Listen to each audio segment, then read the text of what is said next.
Vamos conferir os destaques da semana entre os julgamentos do plenário do Supremo Tribunal Federal. É claro, como sempre aqui na TV Justiça. É o Plenárias que está começando.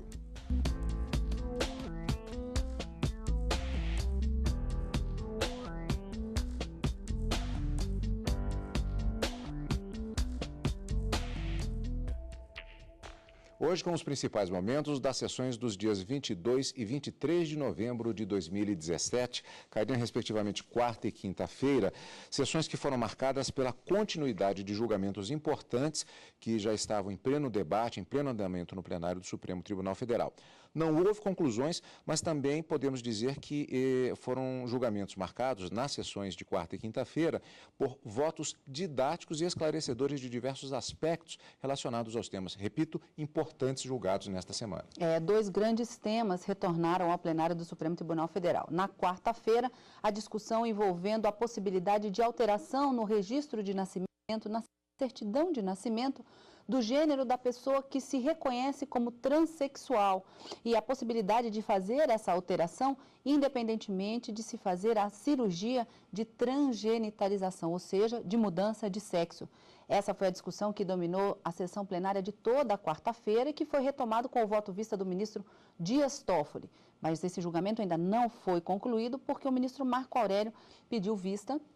Isso deve retornar ao plenário assim que o ministro disponibilizar o seu voto. E na quinta-feira, um outro grande tema também que já havia sido iniciado no plenário do Supremo foi retomado numa questão de ordem em uma ação penal em que se discute os limites da aplicação da prerrogativa de foro para deputados federais e senadores da República. Neste caso, o julgamento foi retomado, mas interrompido por um pedido de vista do ministro Dias Toffoli, que já havia votado em outro caso na quarta, em razão de um pedido de vista, e na quinta pediu vista desse processo, que deve ser retomado também assim que o ministro disponibilizar o seu voto. Então, são dois grandes temas, não concluídos ainda, mas em processo de julgamento e deve se prolongar nas próximas sessões, assim que pautado pela presidência. Vamos, portanto, fatiar os temas, recomeçando, portanto, com a sessão plenária desta quarta-feira. O Supremo Tribunal Federal, como vimos, suspendeu o julgamento sobre mudança de sexo do transexual na certidão de nascimento.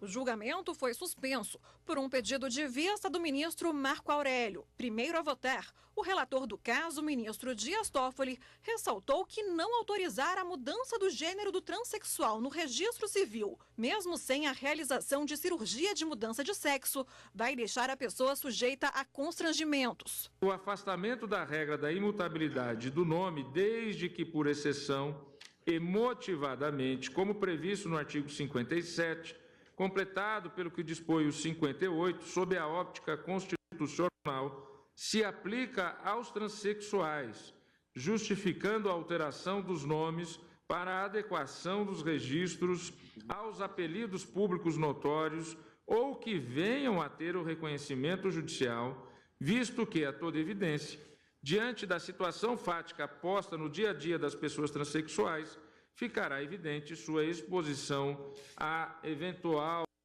discriminação ou mesmo ao ridículo, caso seus pleitos de reassentamento não sejam concedidos, violando-se na espécie a dignidade da pessoa humana. No caso concreto, vê-se que a alteração do nome deferida em primeiro grau e mantida no tribunal de origem não foi objeto de controvérsia neste recurso extraordinário, razão pela qual, nesse ponto, fica evidente o trânsito em julgados. No entanto, há que se anotar, até para a definição da tese, que a mudança do prenome e do sexo registral visa a garantir a efetividade da identidade de gênero da pessoa, a qual ficará suscetível a toda espécie de constrangimentos na vida civil, ainda que não realizada por qualquer razão a cirurgia de redesignação de gênero. Aliás, anote-se os elementos definidores do transexualismo mencionados no artigo 3º da Resolução Conselho Federal de Medicina, número 1955/2010, e que hão de ser respeitados, a saber, 1. o desconforto com o sexo anatômico natural. 2, o reconhecimento da existência de um sexo psicológico que se contraponha ao físico e ao registral. 3, o desejo expresso de eliminar os genitais, perder as características primárias e secundárias do próprio sexo e ganhar as do sexo oposto. 4, permanência desses distúrbios de forma contínua e consistente por no mínimo 2 anos. E 5, ausência de transtornos mentais. Pois bem, citada esta resolução do Conselho Federal de Medicina, eu digo que, quanto ao pedido de alteração do sexo no assento de nascimento, procedem as razões sexuais. Vejamos, estabelece o artigo 54 da Lei de Registros Públicos que o assento do nascimento deverá conter, dentre outras referências, informação sobre o sexo do registrando, dado que também deve constar do assento de óbito. A modificação do sexo registral sem cirurgia de redesignação de sexo é o ponto diferenciador deste caso daqueles outros judicializados no passado. O ministro defendeu que a alteração vai depender de decisão judicial e que deve ser feita uma averbação no registro original. Ao se deferir a alteração do nome e do gênero que está no assento, não se vai lançar um novo e originário registro de nascimento. Se vai fazer a devida averbação no livro original. Mas a emissão de certidões novas após essa decisão não mencionará a sua origem, não mencionará a origem da sentença judicial e não mencionará aqueles dados que foram alterados. Uma certidão que possa abranger essa averbação, que é uma certidão de inteiro teor, só seria possível de ser requerida pelo próprio interessado, caso ele queira mostrar em determinada situação: eu tinha tal registro, passei a ter tal registro em razão de uma decisão judicial por mim requerida. O cartório de registro, portanto, só poderá emitir essa certidão de inteiro teor para o próprio interessado. Este cartório, ele poderá emitir essa certidão de inteiro teor por ordem judicial, em razão de interesses motivados de terceiros. Pois bem, então eu digo que é evidente que, para que seja deferido o acesso a essas informações, hão de ser observados os requisitos constitucionais e aqueles delineados na Lei de Acesso à Informação. Nesse contexto, sobressai a previsão expressa do artigo 22 da Lei 12.527 de 2011, que garante que suas disposições não excluem as demais hipóteses legais de sigilo e de segredo de justiça. Até agora, 4 ministros acompanharam o relator. A manutenção no assentamento original em nada prejudica os direitos, seja do recorrente, seja de todos aqueles que se encontram na situação do recorrente, em nada prejudica, uma vez que as anotações relativas, tanto a alteração de nome quanto do gênero, não devem constar nas certidões expedidas. Devem ser, essa alteração ficará averbada sigilosamente, será averbada não só, e será possível a quebra do sigilo não só para uso próprio, mas também sob ordem e determinação judicial, nos exatos termos colocados pelo ministro Dias Toffoli. Que acompanha as conclusões do eminente relator para reconhecer a possibilidade de alteração de gênero no assento de registro civil de transexual, independentemente da realização de procedimento cirúrgico de redesignação de sexo.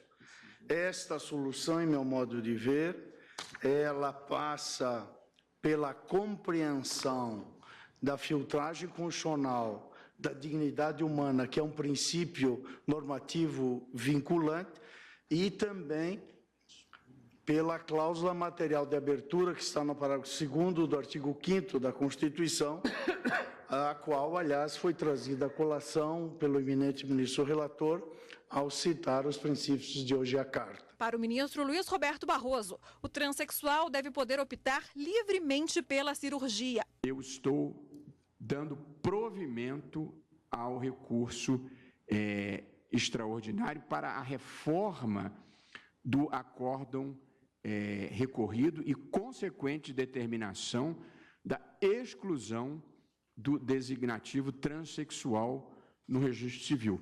Eu estou de acordo com as proposições constantes da tese do ministro Dias Toffoli. A ministra Rosa Weber destacou que é papel do Estado garantir igualdade entre todos. A identidade sexual, portanto, qualifica-se como um direito fundamental de personalidade que tem como elemento mínimo de concretização a adequação da concepção individual de sexualidade ao quanto expressado nos assentos do registro civil, como forma de compatibilizar o prenome e o gênero sexual à real condição morfológica e psicológica do indivíduo.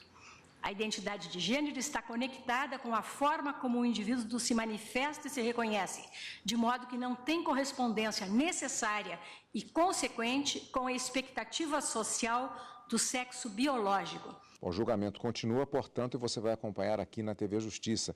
Karina, este recurso extraordinário, ele trata de uma decisão que foi tomada judicialmente pelo Tribunal de Justiça do Rio Grande do Sul. É exatamente a decisão que havia determinado, deferido o pedido para a alteração do nome da recorrente, mas condicionado à realização da cirurgia. E determinou ainda o Tribunal de Justiça do Estado do Rio Grande do Sul que fosse anotado na certidão de nascimento o título, a expressão transexual.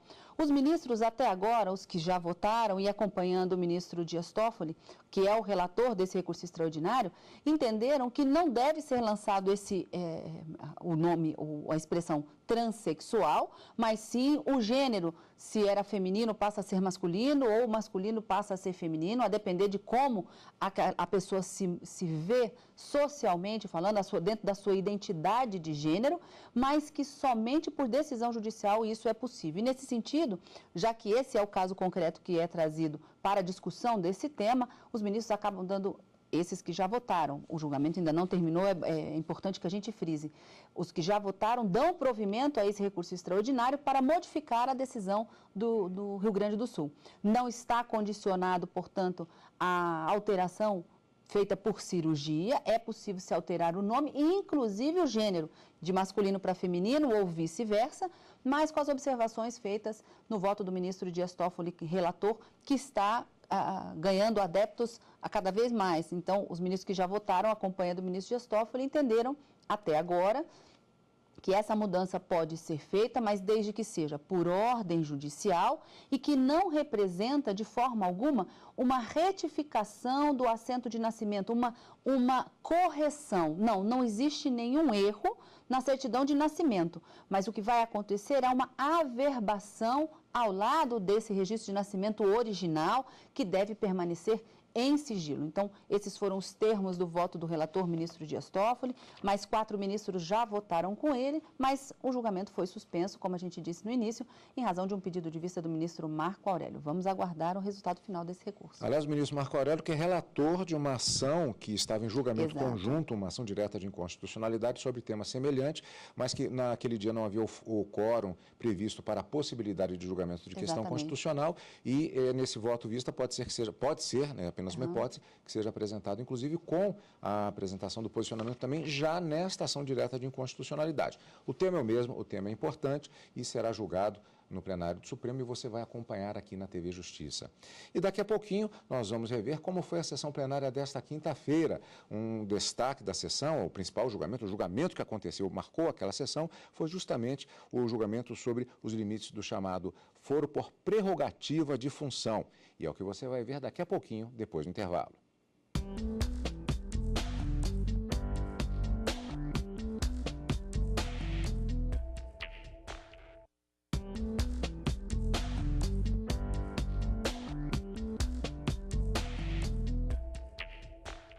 Estamos de volta com o Plenárias, destaques dos principais momentos da sessão plenária da quinta-feira. Supremo Tribunal Federal suspende julgamento sobre os limites do foro por prerrogativa de função para deputados federais e senadores. O processo voltou a julgamento com o voto vista do ministro Alexandre de Moraes, a partir do voto do ministro relator Roberto Barroso, que foi apresentado em uma sessão anterior. Nós vamos verificar agora, na sequência de votos, primeiramente também vamos ouvir como foi a manifestação do ministro Roberto Barroso, que se manifestou novamente durante essa sessão. Aliás, Karina, é muito comum, inclusive, isso, quando há uma retomada de um julgamento, que haja o reforço do posicionamento do ministro relator numa determinada questão. E vamos ver, logo depois da reportagem, um destaque em relação a qual foi a diferença entre o voto do relator, que angariou até agora a maioria dos votos apresentados no plenário, e do voto do ministro Alexandre de Moraes, voto vista apresentado na sessão desta última quinta-feira. Vamos à reportagem. O julgamento foi suspenso por um pedido de vista do ministro Dias Toffoli. Até agora, 7 ministros votaram para que permaneçam no Supremo apenas os processos em que deputados e senadores são investigados ou acusados por crimes cometidos durante o mandato e que tenham relação com o exercício da função. O caso concreto envolve parlamentar federal. Um prefeito que tornou-se deputado federal. Na verdade, ele foi condenado, quando ainda não era prefeito, por captação ilícita de voto. Depois ele se torna prefeito e a competência se transporta para um nível superior. Depois ele se torna deputado e passa para o Congresso. Portanto, a questão que eu enfrentei, presidente, e a tese que eu propus, ela focou na questão do foro por prerrogativa de função de parlamentar federal, seja deputado ou seja senador. Nós temos adotado já de algum tempo, inclusive por sugestão que eu acolhi do eminente ministro Marco Aurélio, delinear a tese o mais próximo do caso concreto possível. Restritivamente. Portanto, a minha tese se aplica a parlamentares federais. Eu não discuti, nem colhi informações, nem houve contraditório sobre a aplicação dessa proposição, seja a juízes, seja a promotores. Até porque eu tinha pedido para fazer a estatística no Supremo dos 528 processos entre inquéritos e ações penais, não tem nenhum envolvendo, nesse momento, nenhum envolvendo membro do Ministério Público ou da magistratura.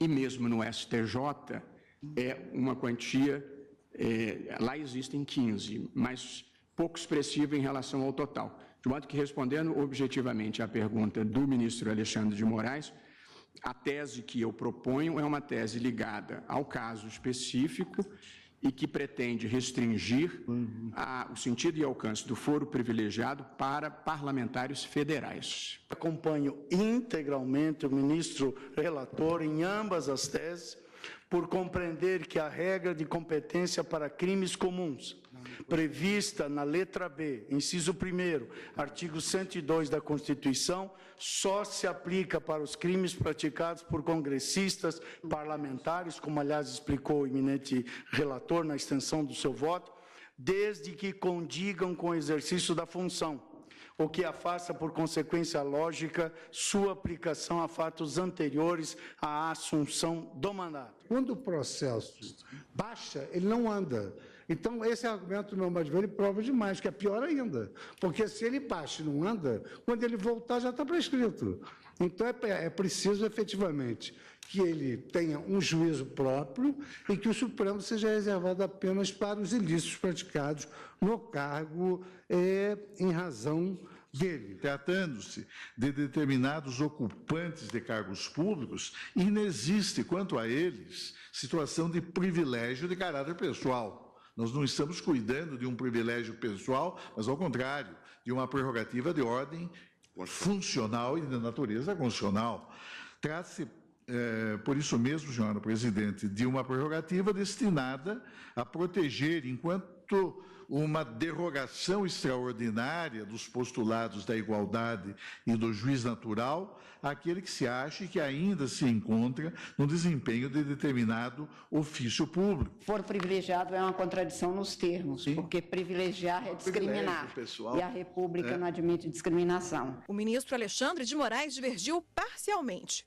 Para ele, devem permanecer no STF todas as ações sobre crimes cometidos após a diplomação, mesmo aqueles que não estejam ligados ao exercício da função de parlamentar. Eu divirjo, entendendo que o foro por prerrogativa de função aplica-se a todas as infrações penais comuns praticadas por detentores de mandatos eletivos a partir da sua diplomação. Antes da diplomação, eu acompanho o relator no sentido da inexistência do foro por prerrogativa de função às infrações penais praticadas antes da diplomação. Ao pedir vista, o ministro Dias Toffoli criticou as alegações de que há impunidade no Supremo Tribunal Federal. Este tribunal trabalha, este tribunal investiga.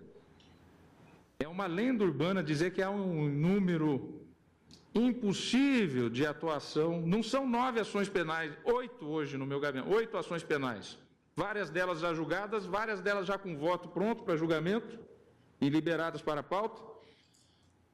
Ou apenas 5 inquéritos que hoje estão no meu gabinete, que impede o funcionamento da Corte. Aliás, essa Corte nada impede o funcionamento, ela sempre funciona e funciona muito bem e vem diminuindo o seu acervo historicamente ano após ano. Portanto, novo pedido de vista, agora do ministro Dias Toffoli, você vai continuar acompanhando esse julgamento aqui na TV Justiça. Karina, nesta sessão, o ministro Alexandre de Moraes apresentou o respectivo voto vista com uma divergência parcial em relação ao voto do ministro Roberto Barroso, como vimos na reportagem.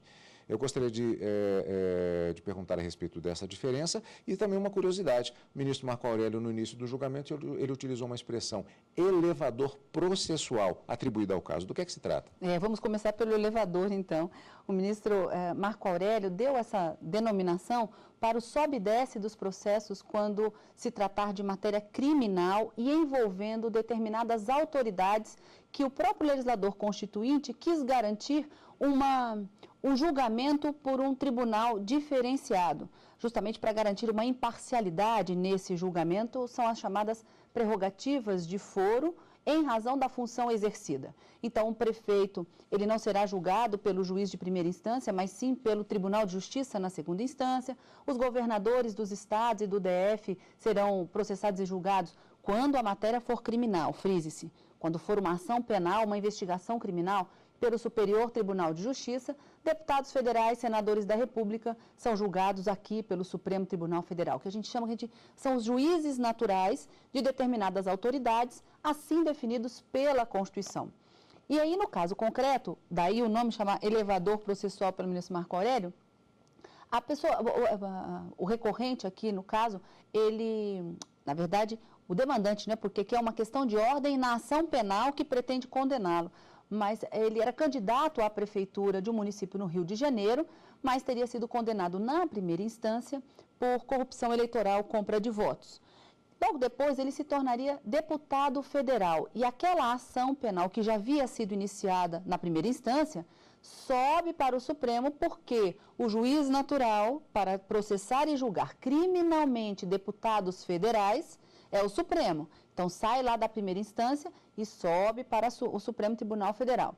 Quando ele deixou de ser deputado federal, voltou a ser um cidadão comum ou voltou a ser prefeito, na verdade ele foi eleito prefeito do município de Cabo Frio, o processo deveria sair do Supremo e ir lá também para as instâncias ordinárias para processar e julgá-lo. Então esse sobe e desce do processo da ação criminal pode levar a uma extinção da punibilidade, por exemplo, em razão da prescrição. E os ministros estão discutindo, portanto, quais são os limites desse sobe e desce do processo ou da ação penal da investigação criminal. O ministro Luiz Roberto Barroso, no seu voto apresentado já neste ano, no primeiro semestre, quando o julgamento foi interrompido em razão de um pedido de vista do ministro Alexandre de Moraes, entendeu que a prerrogativa de foro ela deve ser alcançada a esses parlamentares apenas depois da diplomação e quando esses fatos criminosos tiverem uma relação com o exercício do mandato ou da função. Então, portanto, ações que eles responderiam antes de se tornarem deputados não seriam alcançados pela prerrogativa de foro, ou seja, não alteraria a competência para o processamento e julgamento. Nesse ponto, o ministro Alexandre de Moraes acabou divergindo. Ele entendeu que após a diplomação, o momento em que o parlamentar recebe um diploma mesmo, dizendo que ele foi o candidato eleito e que vai exercer o mandato durante aquela legislatura, após a diplomação, os crimes cometidos não precisam, e ele não consegue ler a Constituição, dar essa interpretação à Constituição, não precisa que o crime tenha uma relação com o exercício do mandato. Qualquer crime, haveria a prerrogativa de foro, deputados federais e senadores da República seriam julgados pelo Supremo. Para o ministro Luiz Roberto Barroso, não, somente se houvesse uma relação com o exercício do mandato. Mas, no mais, o ministro Alexandre de Moraes acaba acompanhando também o ministro relator para entender que essa limitação da prerrogativa de foro ela é necessária, mas apenas com essa observação desses casos após a diplomação. Como você disse, o julgamento deve ser retomado porque ainda não concluído, embora já tenha uma maioria formada, mas o ministro Dias Toffoli interrompeu o julgamento em razão de um pedido de vista. Mais uma vez, vamos aguardar como é que a Suprema Corte vai resolver definitivamente essa interpretação conforme a Constituição para limitar a prerrogativa de foro de várias autoridades conforme definido pela Constituição. A data da continuação do julgamento ainda vai ser marcada, mas independente disso, na semana que vem tem mais julgamentos, Karina. Sem dúvida, Cadu, na quarta e na quinta-feira, direto do plenário aqui na TV Justiça e o encontro marcado também no final de semana com plenárias. Obrigado pela sua companhia e continue conosco na TV Justiça.